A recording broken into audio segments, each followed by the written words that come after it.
So yesterday we talked about that shape there, right? Talk about a pyramid. That pyramid's yellow. That yellow surface is a lateral face. Okay. The black line is the altitude of that yellow triangle, but it is the slant height of the pyramid. Correct. All right. As I start changing the number of sides, yellow triangle still a lateral face. That black line is still a slant height, and it is still the altitude of that triangle, that yellow triangle. So as we start changing this base to a larger number of sides, what is happening to that triangle? What's happening to the triangle? Okay, it's disappearing. It's getting more narrow, right? Okay, getting more narrow, more narrow. The sides of the triangle are quickly becoming closer and closer to the altitude, aren't they? If I look at those purple sides get closer and closer to that black line. Eventually, as I get to a very, very large number, now I can only go to 50 right now, but as I go to a very, very, very large number in regards to the number of sides that figure, it's going to morph into a circle if I get to infinity. And those purple lines are going to morph into the black line. Does that make sense? And they become, instead of a triangle anymore, the purple lines collapse on one another, and you no longer have a triangle, you just have a line.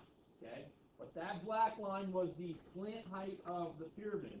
And when it morphs into a cone, that black line is still what we call the slant height for the cone. Does that make sense to everybody? Okay? So as we go through some stuff here, there are commonalities between what we did yesterday and what we do today. The altitude of both the pyramid and the cone are found in the same way. They're from the vertex, perpendicular straight down to the base. The slant height is that distance that you would use to kind of crawl up from the base to the vertex. Okay.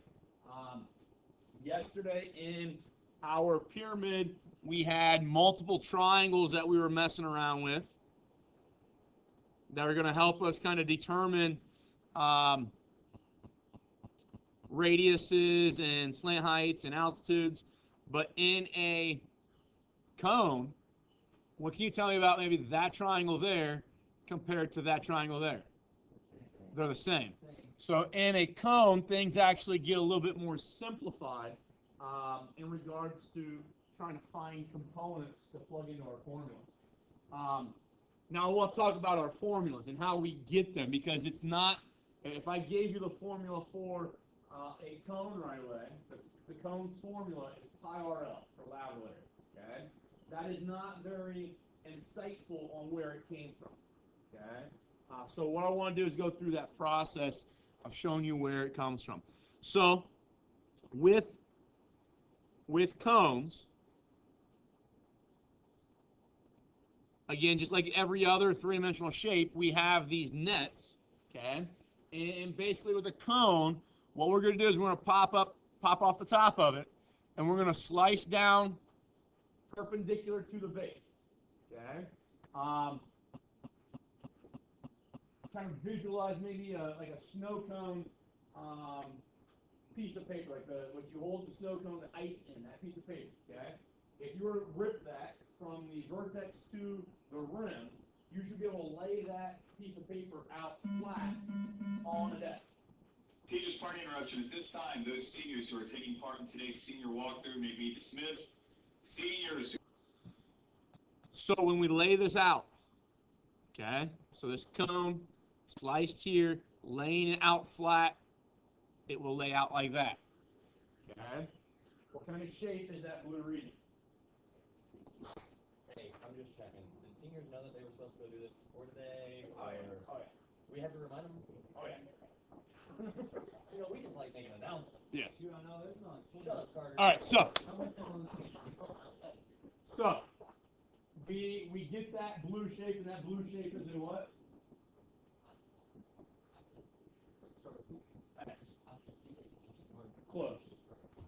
Close. Sector. Okay. That blue region is a sector. Okay. So if I think about that blue region, let's fold this back up to a three-dimensional shape. Would you agree that that is maybe what we call the lateral area for our cone? So I can find lateral area, okay, lateral area of our cone to be equal to the area of that sector. So we're going to derive a formula here.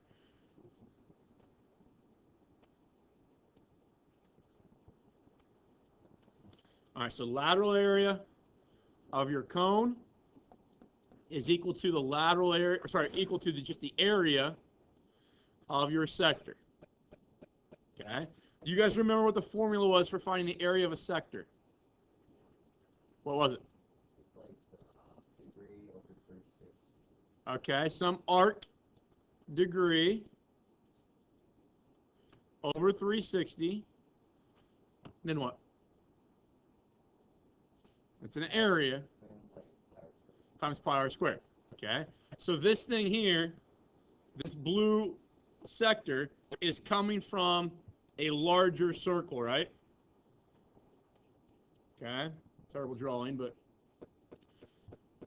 if I can find out what portion this sector is, what percentage it is, maybe, or fraction it is of the entire circle, then multiply it by the circle's area, I get then the area of that sector. So let's kind of work through this. Now, I'm going to kind of go to a side note here.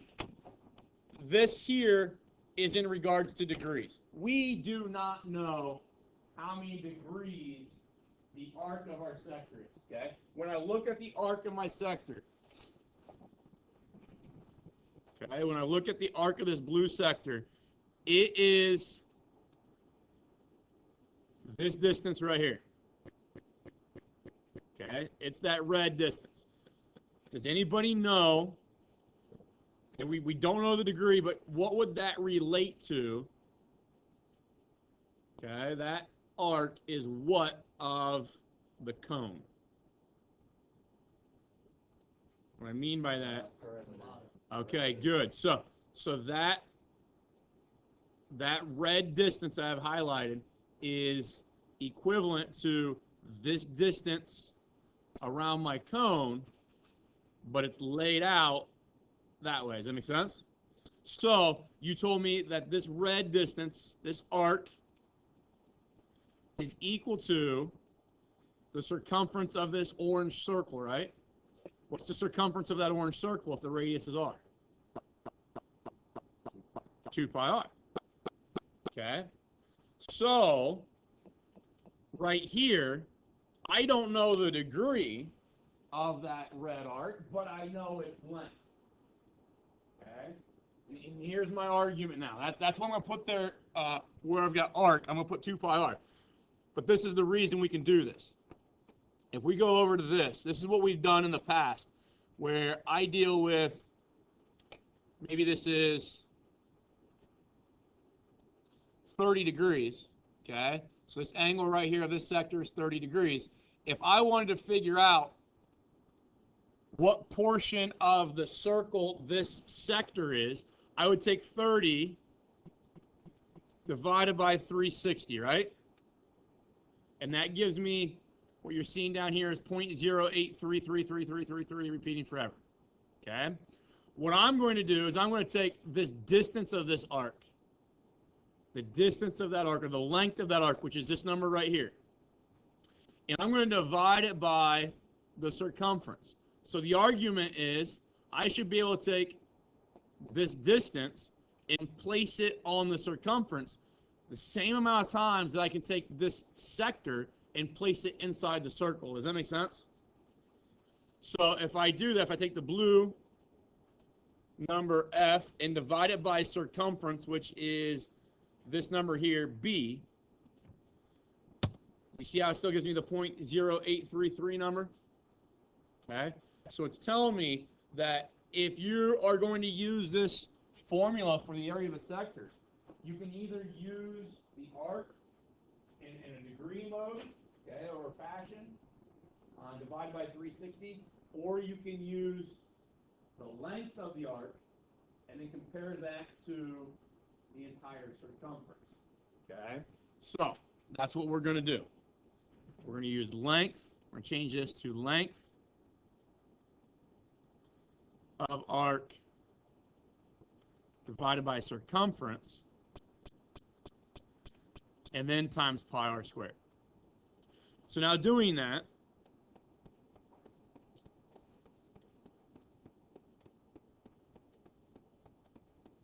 we're dealing again with this circle down here, this big circle. If I want to find the length of that arc, you told me that that red arc was 2 pi r. Okay? What is the circumference of this circle? In degrees, we got the idea of 360, but I want circumference. I want the distance. Remember, this distance here, it disappeared, but that was L. That was your slant height right there, wasn't it? Okay. So if I want to find the circumference of this circle, isn't it 2 times pi times your radius? But what's your radius here? L. So it's 2 times pi times L. Then times the area of this circle. Well, your area formula is pi times your radius squared, right? What is your radius right here? L. So we're going to go pi times L squared. Okay? Now I'm going to rewrite this way. 2 pi r L L. 2 pi r L L, and I've actually got another pi. Okay, so that's incorporating all these numerators being multiplied together. On the bottom, I have 2 pi L. Okay, what's going to happen with the 2's? Cancel out. What happens with this first set of pi's? Cancel out. What happens with one of these L's? Cancel out. Left with no denominator, right? So your denominator is just 1. What's the numerator? What are the 3 things left in your numerator? R, pi, and L. That then, we put them in that order, pi r L. That is the area of your sector, but we came up here and we said the area of our sector was the same thing as the lateral area of a cone. So lateral area of a cone is equal to pi r L. Not something that is as obvious to recognize and see if I just gave you a formula and said this is the formula pi r L. And I know people are going to ask why or where does that come from? How do we know that? That's how we know. It's because we have learned and dealt with sectors before, okay? And we're using the formula for sectors. This type of work, guys, that we do with like deriving formulas, come up with formulas, that is the way that I would prefer, that I would want to teach this class. And really not do too many more like specific examples. But I think we can't, and I know we can't do that because we haven't had Algebra 2 yet, and we're not as confident in our algebra skills as we should be. I think if we had Algebra 2, we could do a lot more of this stuff and it'd make a whole lot more sense. But I do want you to at least know that pi r L is not just something that we came up with on a whim. Okay, there's logic and there's reason behind it, and that logic and reason is stuff that you know or that you should know. Okay, it's just how we piece things together to make the connections. So that's that's the lateral area. If I want surface area, just like anything else, surface area is your lateral area plus how many bases you have. Okay, but for a cone, you really never ever see it written as LA plus 1B because your lateral area is always that sector, so they're always going to say pi r L. And your base for a cone is always a circle, so it's always pi r squared. So pi r L plus pi r squared is usually what you see written as a surface area formula instead of LA plus B.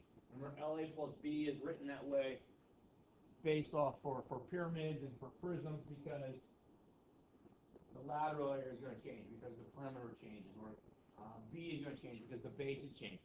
But for cylinders and cones, lateral area is always the same surface, same type of surface, and B, your base, is always the same thing, whereas a circle. So we have a more specific formula that's usually written for this.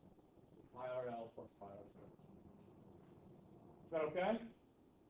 Now, with regards to this, and the examples that we see, because there is only one circle, or not one circle, one triangle on the inside here, they really can't do a whole lot to make these questions extremely difficult for us, okay? Other than maybe attaching other shapes to it, and asking you to kind of alter maybe your formulas a little bit. The biggest thing they do is they give you the radius in regards to what the diameter is. They might hide the radius through giving you what the slant height and the altitude are. They might hide the slant height by telling you what the altitude is and the radius or something like that. Does that make sense? But all things are going to be usually found using the Pythagorean theorem, special right triangles, or SOHCAHTOA to find the dimensions that we need for pi RL. So let's do a couple examples here. First one's pretty easy. Just getting used to the formula. Surface area is pi RL plus pi r squared. Okay. What's the radius for this one? 15. What's the slant height? 5. And now radius squared would be 225. So 15 times 25 is 375.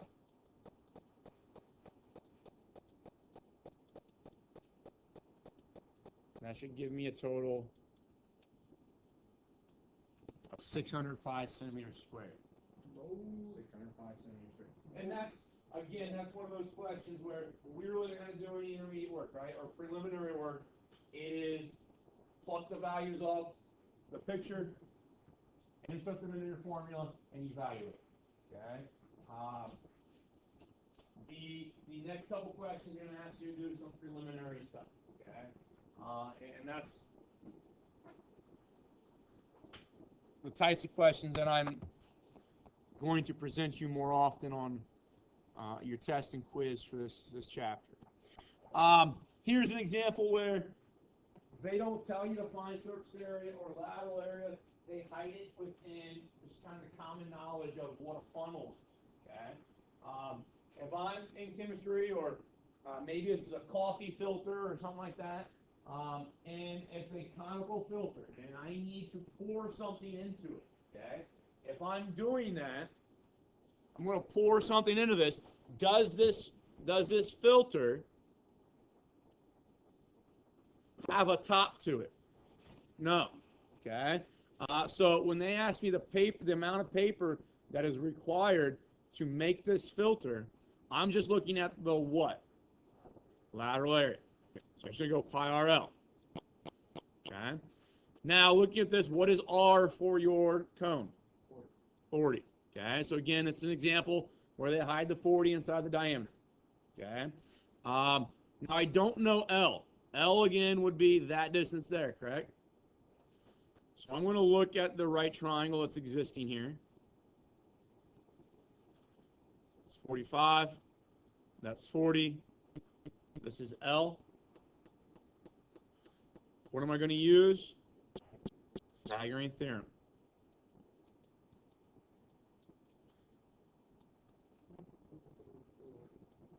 When I add those things together, I get 3625. Okay. What number do you know to divide 3625? Oh, you told us yesterday. Okay, 5 will. But go this way. If 5 divides it and these last two numbers are 25, 25 is going to divide it. Okay, so L will look like the square root of 3625. But we know 25 will divide that. And when I divide it, it leaves me 145. Okay, what number will divide 145? 5, and it gives me 29 times 5. What kind of number is 29? Is it? No. It's prime. Okay. It's 5 prime. Yes. So this radical 145 is as simplified as it gets. So what's the square root of 25? 5. 5 radical 145 is L. Yes. 5 radical 145. What's 40 times 5? 20. 200. 200. Times my 5. times my radical, 145. And that's going to be millimeters squared. Okay? We talked about in a couple other classes why maybe a manufacturer that is mass producing these things would want to know that. Okay?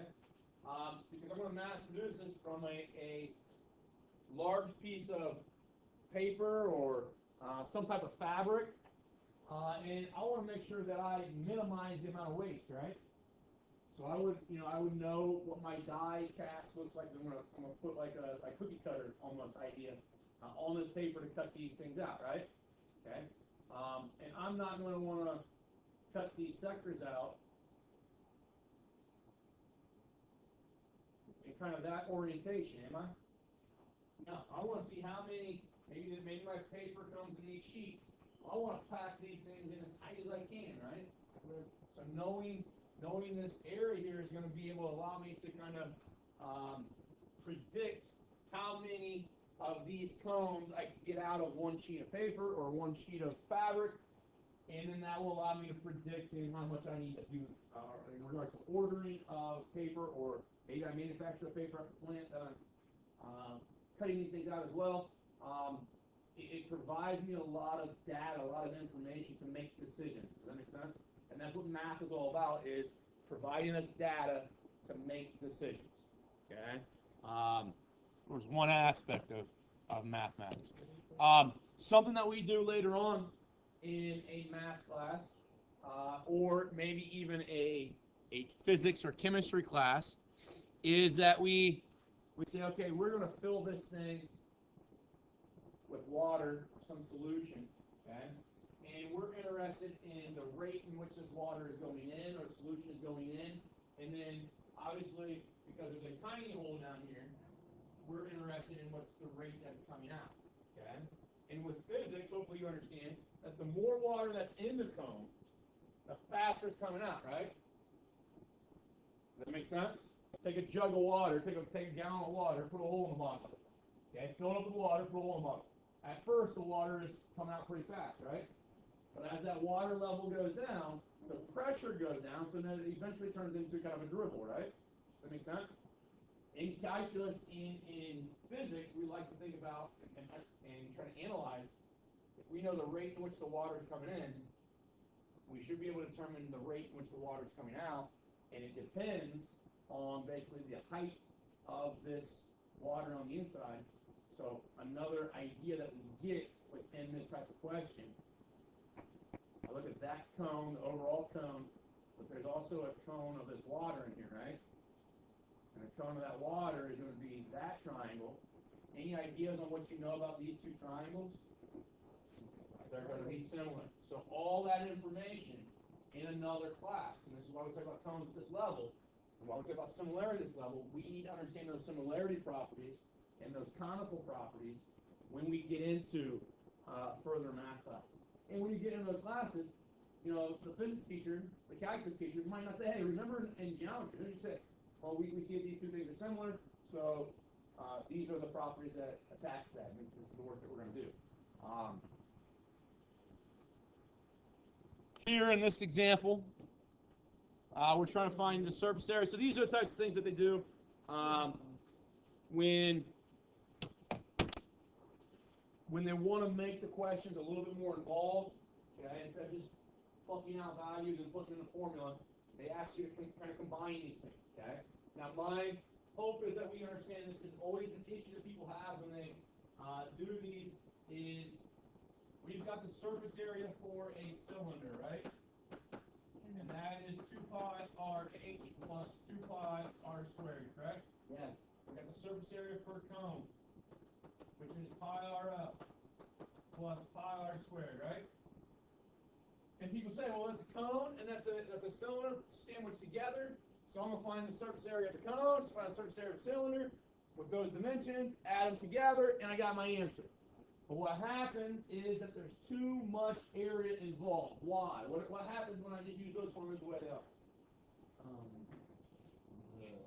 base of the cone and one of the bases of the cylinder. Yeah, these two here are glued together, right? That's not surface area that you can get to, okay? And that area, if I look at those two formulas the way they are right now, that area is incorporated in the 2 pi r squared of the cylinder formula, and it's added in as the pi r squared in the cone formula. Does that make sense, everybody? So somewhere you need to get rid of that pi r squared, okay? And you've got choices. You can either wipe it away right here and make that go to a 1. Does that make sense? Okay. Or you can just wipe it away there and say, I'm not going to do the surface area of the cone. I'm going to do the lateral area of the cone. Does that make sense, everybody? Okay. So what we're looking at here then is, let me see here.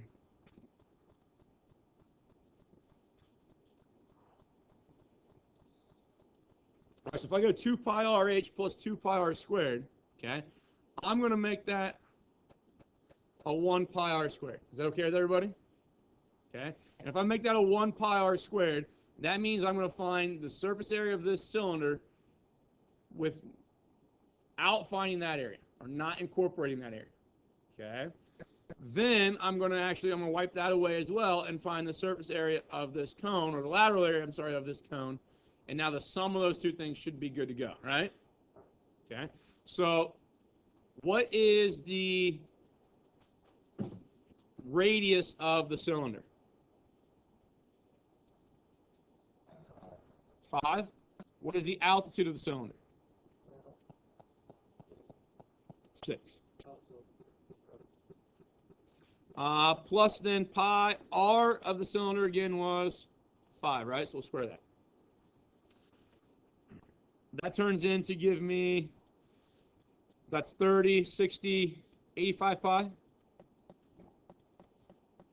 Now I'm going to do what pi RL is. So pi r, what's the radius of my cone? 5 again. Okay, because this cylinder's radius right there is the same as it right there, right? And that transfers into the cone. So what is the slant height then of the cone? What is that distance right there?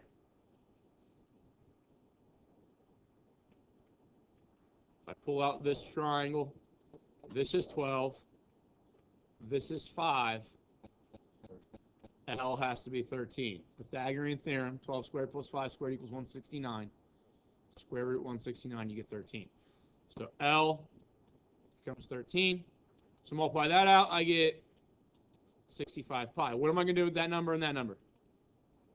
Add them together, and that gives you 150 pi feet squared. And that would be the surface area of that shape. Okay. A common question that I like to think about, or I like to ask, is this idea, and I'm not sure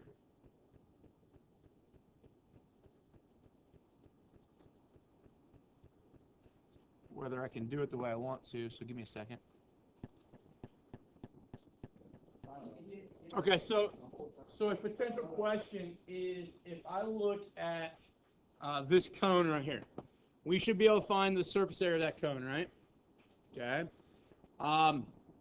My question is, can I take that cone and slice off the top cone? Does that make sense?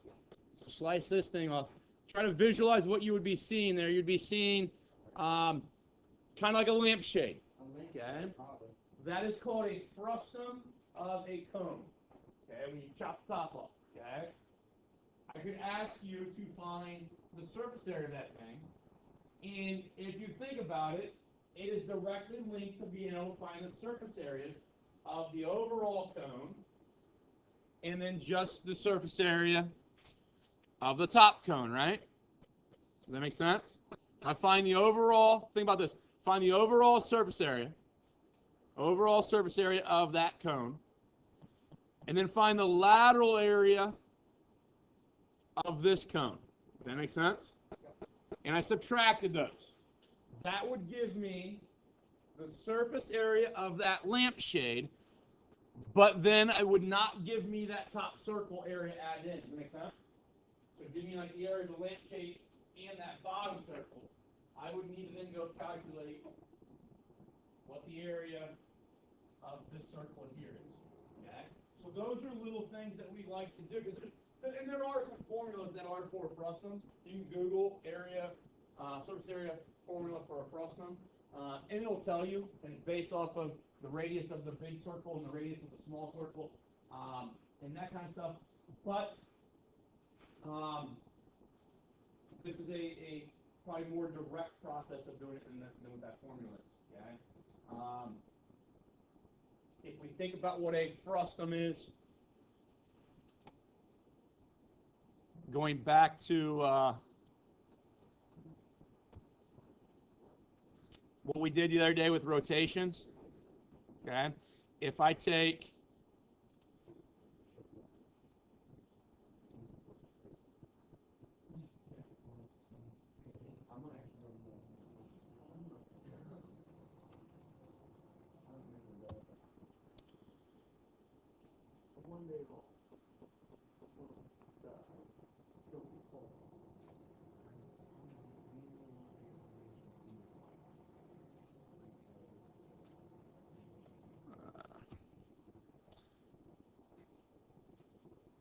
it's going to take me a minute to figure this out, so I'm not going to.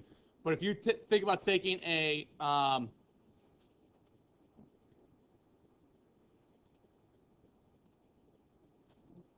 trapezoid, thought I still had that up. If I take a trapezoid, okay, and start rotating it around its axes of symmetry, so that's has to be a nice sausage trapezoid, so something like this. And maybe that's its axis of symmetry. So I'm going to forward on that. This side goes that one, goes that one, that one goes that one. If I start spinning this, will that provide me a solid revolution that looks like that frustum, looks like that cone with the top cut off. Okay. So those are things that we could think about, but they directly link back to what we know about cones. Okay. So hopefully that's some examples to help you get through the rest of the assignment.